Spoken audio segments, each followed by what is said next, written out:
Good day, learners! I am happy that you are here again and watching our discussion today. I am Sir Lau Pasqua, and welcome to English with Sir Lau.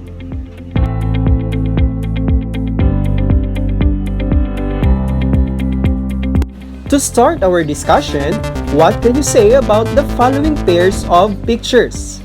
The picture on the left side is Benny, and on the right side is Eduardo.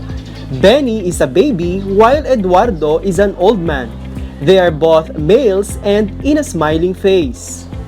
The second picture are mango and apple.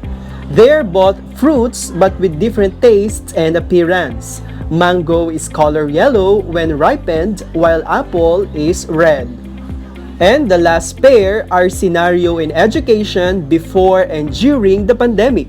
Before the pandemic, learners go to school and study face-to-face, while during the pandemic, learners study at homes through distance education.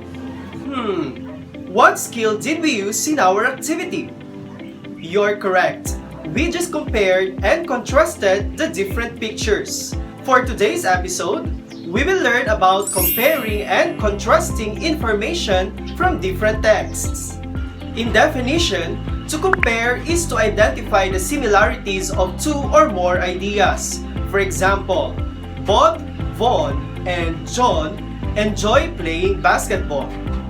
While to contrast means to identify the differences of two ideas. For example, Diane likes country music while David prefers classical. These skills are important because it helps you in developing your higher order thinking skills. You may also use these skills in writing essays and different types of paragraphs. There are different ways on how to find the similarities and differences of information in texts. First is to analyze your prompts. When you analyze reading selections, you need to break down in simple terms what you are being asked to compare and contrast. It's like biting the information into smaller pieces before chewing it. In this process, you have to identify which part of the text will you analyze. It can be comparing characters in the selection, the theme, or even the views of the writer. The second way is to determine your method. Once you have already analyzed your prompts, you now know exactly what to look for. In this stage, you have to decide what kind of graphic organizer or method you will use to appropriately analyze the data. You may simply write the details in bulleted lists or use graphic organizers such as tables, charts, webs, and diagrams for visual presentation. In comparing and contrasting, the most common method is to use Venn diagram.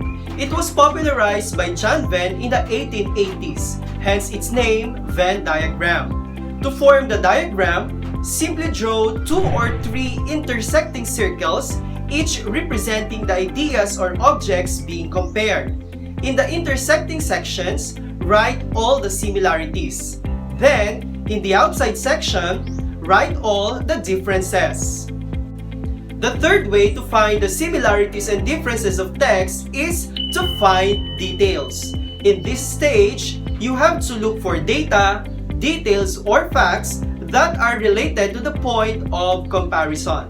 It can be about scientific characteristic of the topic, simply about its color, taste, appearance, smell, or the like. After finding details needed for your comparison and contrast, rule out the information that may not be relevant. And the last way is to present your findings. This is the stage where you actually have to write your findings. There are 2 main approaches in accomplishing this step. First one is called alternating method.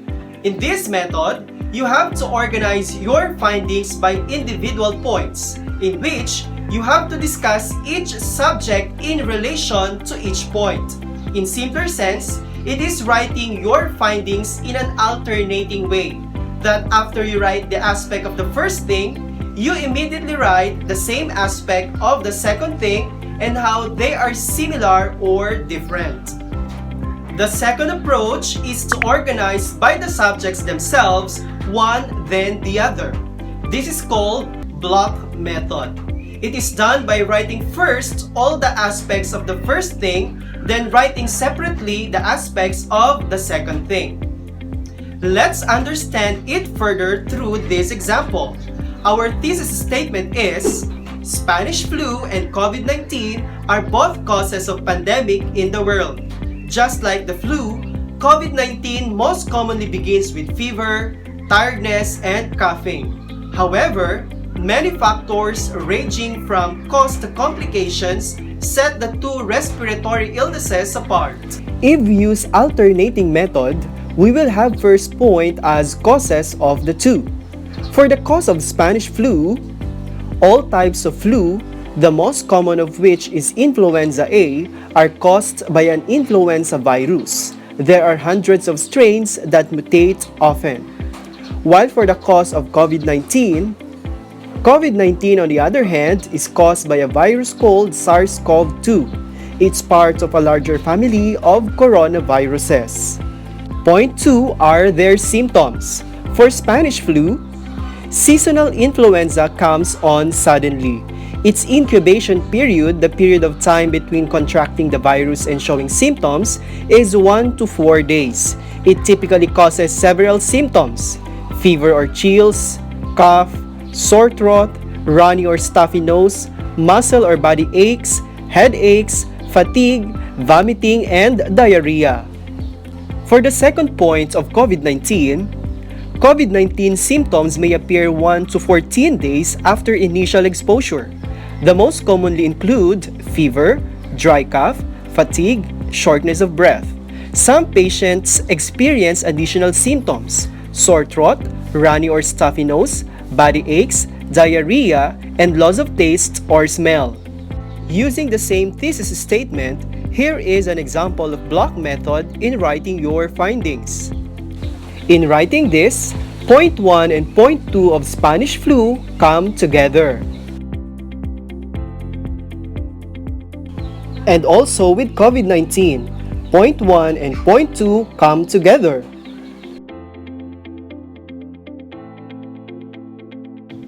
Have you observed how the two methods differ?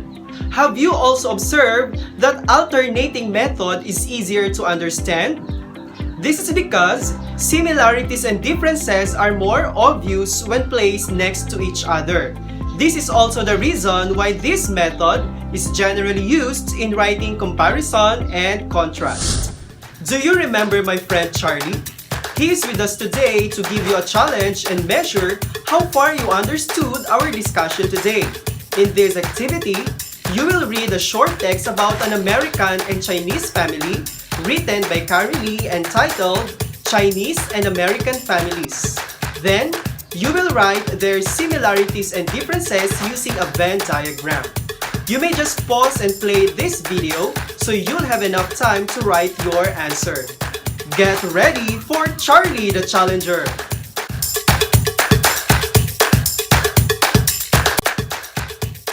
Families in China and the United States are alike in some ways and different in others. Many American households include just parents and their children. But Chinese households often include many other family members. Most Chinese families have only one child. However, American families often have 2 or 3 children. Both cultures teach respect for older people, but Chinese culture is strict about it. Families in China and United States are similar because family members help each other. And now, let's check your output. American families include just parents and their children and have 2 or more children, while Chinese families include many other family members and have only one child.